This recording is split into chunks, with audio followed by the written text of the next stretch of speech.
Hello दोस्तों, स्वागत है आपका हमारे यूट्यूब चैनल मरीन वर्ल्ड में। दोस्तों, आज के इस वीडियो में मैं आप लोगों को बताऊंगा मुग़ल शासक हुमायूं के इतिहास और इससे जुड़ी महत्वपूर्ण जानकारी आप लोगों को दूंगा। दोस्तों, वीडियो में आगे बढ़ने से पहले मैं आपसे रिक्वेस्ट करना चाहता हूं कि अगर आपने अभी तक इस चैनल को सब्सक्राइब नहीं किया है तो इसे ज़रूर सब्सक्राइब कर लीजिएगा और अगर वीडियो अच्छा लगे तो इसे शेयर ज़रूर कीजिएगा। तो चलिए दोस्तों, इस वीडियो को स्टार्ट करते हैं। हुमायूं एक प्रख्यात मुग़ल सम्राट था जो बाबर का सबसे बड़ा पुत्र था। हुमायूं एक इकलौता ऐसा मुग़ल शासक था जिसने अपने पिता बाबर की आज्ञा का पालन करते हुए अपने मुग़ल साम्राज्य का बंटवारा अपने चारों भाइयों में किया था। हुमायूं ने अपने जीवन में कई उतार चढ़ावों को देखा था। हुमायूं को सबसे ज़्यादा कष्ट उसके भाइयों से मिला था। वहीं अफ़गान शत्रुओं ने हुमायूं की मुसीबतों को और भी बढ़ा दिया था। तो आइए जानते हैं मुग़ल सम्राट हुमायूं के बारे में कुछ महत्वपूर्ण तथ्य। हुमायूं का पूरा नाम था नसीरुद्दीन मोहम्मद हुमायूं। इनका जन्म हुआ था 6 मार्च सन 1508 ईस्वी में काबुल में और इनकी मृत्यु हुई थी 27 जनवरी सन 1555 ईस्वी में दिल्ली में। इनके पिता का नाम बाबर था और इनकी माता का नाम था माहम बेगम। इनकी पत्नियां थीं चांद बीबी, हमीदा बानू बेगम, बिगेह बेगम, हाजी बेगम, शहजादी खानम, बेगा बेगम, मिवेह जान और माह चूचक। इनकी संतानें थीं अकबर, मिर्ज़ा मोहम्मद हाकिम, बख्तुन्निसा बेगम, बख्शी बानू बेगम, अकीकेह बेगम और हुमायूं का मकबरा दिल्ली में बना हुआ है। हुमायूं 6 मार्च साल 1508 में काबुल के एक प्रख्यात मुग़ल सम्राट बाबर के पुत्र के रूप में जन्मे थे। उनकी मां का नाम माहम बेगम था। बचपन में सब उन्हें नसरुद्दीन मोहम्मद हुमायूं कहकर पुकारते थे। वह बाबर के सबसे बड़े और लाडले पुत्र थे। हुमायूं के 3 भाई कामरान मिर्ज़ा, अस्करी मिर्ज़ा और हिंदाल थे, जिसके लिए हुमायूं ने अपने साम्राज्य का बंटवारा कर दिया था, लेकिन बाद में उन्हें इसकी वजह से काफ़ी कुछ भुगतना पड़ा था।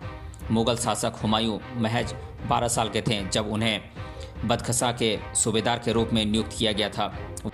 वहीं सूबेदार के रूप में हुमायूं ने भारत में उन सभी अभियानों में हिस्सा लिया था जिनका नेतृत्व उसके पिता बाबर ने किया था।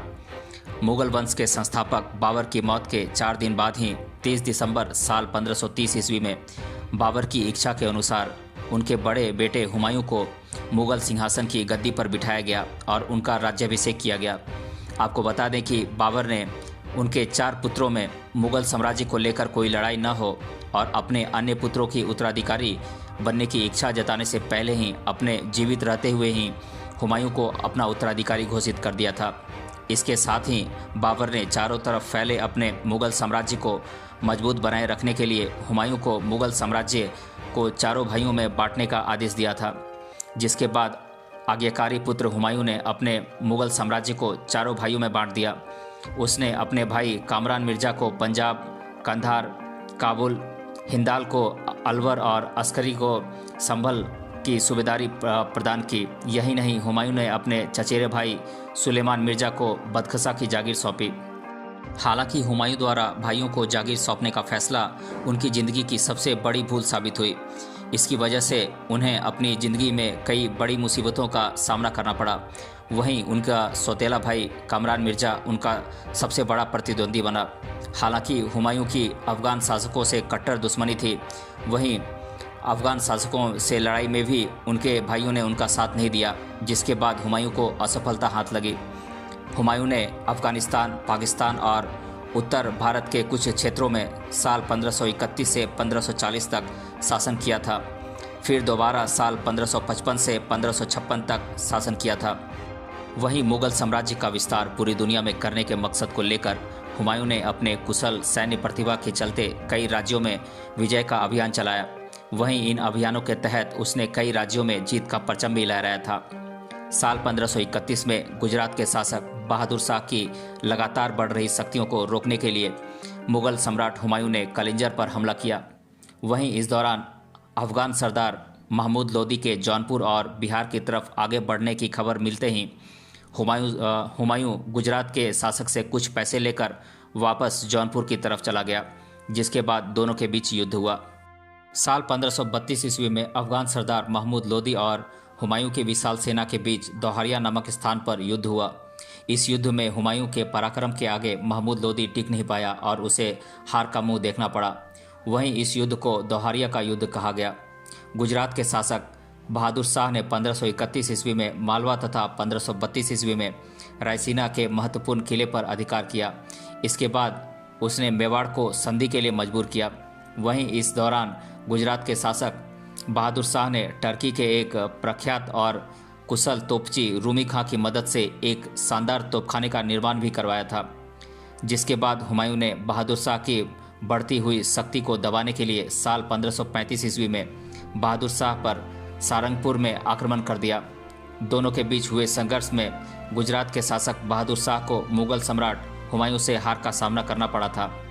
इस तरह हुमायूं ने मांडू और चंपानेर के किलों पर भी अपना अधिकार जमा लिया और मालवा और गुजरात को अपने मुगल साम्राज्य में शामिल करने में सफलता हासिल की। वहीं दूसरी तरफ शेर खां ने सूरजगढ़ के राज में बंगाल को जीतकर काफ़ी ख्याति प्राप्त की, जिससे हुमायूं की चिंता और अधिक बढ़ गई। इसके बाद हुमायूं ने शेर खां को सबक सिखाने के लिए उसकी शक्ति को दबाने के उद्देश्य से साल 1538 में चुमानगढ़ के किले पर घेरा डाला और अपने साहस और पराक्रम के बलबूते पर उस पर अपना अधिकार जमा लिया। हालांकि शेर खां के बेटे कुतुब खां ने हुमायूं को करीब 6 महीने तक इस किले पर अधिकार जमाने के लिए उसे काफ़ी परेशान किया था और उसने कब्जा नहीं करने दिया था। लेकिन बाद में हुमायूं के कूटनीति के सामने कुतुब खां को घुटने टेकने पर मजबूर होना पड़ा था। इसके बाद 1538 ईस्वी में अपने विजय अभियान को आगे बढ़ाते हुए मुगल सम्राट हुमायूं बंगाल के गौड़ क्षेत्र में पहुंचा, जहां उसने चारों तरफ लाशों का मंजर देखा और अजीब सी मनहूसियत महसूस की। इसके बाद हुमायूं ने इस स्थान पर फिर से निर्माण कर इसका नाम जन्नताबाद रख दिया। वहीं बंगाल से लौटते समय हुमायूं और शेर खां के बीच बक्सर के पास 29 जून 1539 को चौसा नामक जगह पर युद्ध हुआ, जिसमें हुमायूं परास्त हुआ। साल 1539 में चौसा नामक जगह पर हुमायूं और शेर खां के सेना के बीच युद्ध लड़ा गया। इस युद्ध में मुगल सेना को भारी नुकसान हुआ और अफगान सेना ने जीत हासिल की। वहीं चौसा के युद्ध क्षेत्र से हुमायूं ने भागकर किसी तरह अपनी जान बचाई।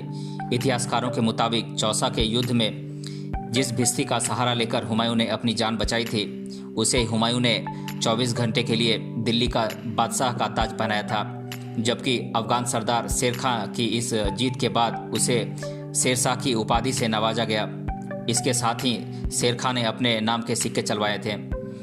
17 मई 1540 ईस्वी में हुमायूं ने बिलग्राम और कन्नौज में लड़ाई लड़ी। वहीं इस लड़ाई में मुगल सम्राट हुमायूं का उसके भाई अस्करी और हिंदाल ने साथ दिया। हालांकि हुमायूं को इस युद्ध में असफलता हाथ लगी और यह एक निर्णायक युद्ध साबित हुआ। वहीं कन्नौज के इस युद्ध के बाद हिंदुस्तान में मुगल राज कमज़ोर पड़ गया और देश की सत्ता एक बार फिर से अफगानों के हाथ में आ गई। इस युद्ध में पराजित होने के बाद हुमायूं सिंध चला गया और करीब 15 वर्षों तक निर्वासित जीवन व्यतीत किया। वहीं अपने इस निर्वासन काल के दौरान ही 29 अगस्त 1541 ईस्वी में हुमायूं ने हिंदाल के आध्यात्मिक गुरु फारसवादी सिया मीर अली की पुत्री हमीदा बानो बेगम से निकाह कर लिया। इनसे उन्हें महान बुद्धिजीवी और योग्य पुत्र अकबर पैदा हुए। अकबर ने बाद में मुगल सम्राट की नींव को मजबूत किया और मुगल साम्राज्य का जमकर विस्तार किया।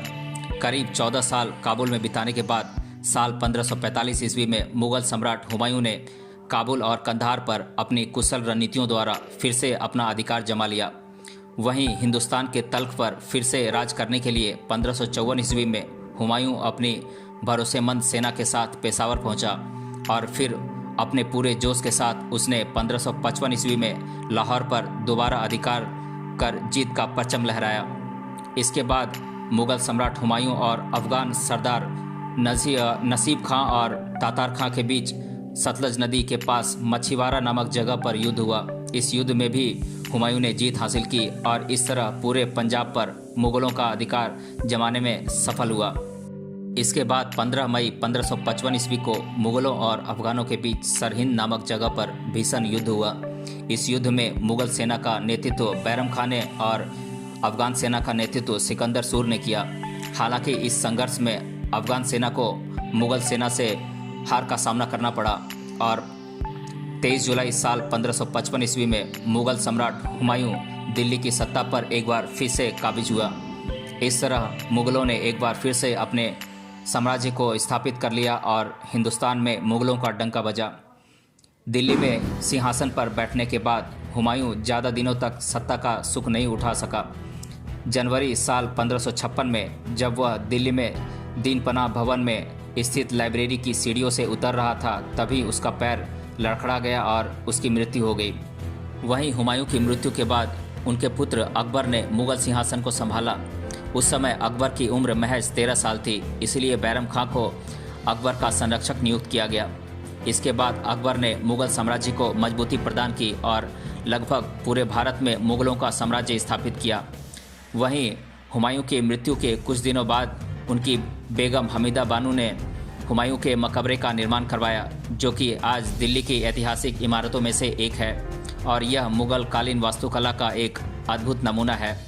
इस तरह मुग़ल सम्राट हुमायूं के जीवन में कई उतार चढ़ाव आए, लेकिन हुमायूं अपनी पराजय से निराश नहीं हुए, बल्कि आगे बढ़ते रहें और एक बार फिर से अपने खोए हुए साम्राज्य को स्थापित करने में सफल रहें। हुमायूं के जीवन से यही प्रेरणा मिलती है कि कठिनाइयों का डटकर सामना करने वालों को अपने जीवन में सफलता जरूर नसीब होती है, इसीलिए अपने लक्ष्य की तरफ बिना रुके बढ़ते रहना चाहिए। हुमायूं के बारे में इतिहासकार लेनपुल ने कहा है कि हुमायूं गिरते पड़ते इस जीवन से मुक्त हो गया, ठीक उसी तरह जिस तरह तमाम जिंदगी गिरते पड़ते चलता रहा था। तो दोस्तों, आज के इस वीडियो में हमने जाना मुग़ल सम्राट हुमायूं के इतिहास और इससे जुड़ी महत्वपूर्ण जानकारी।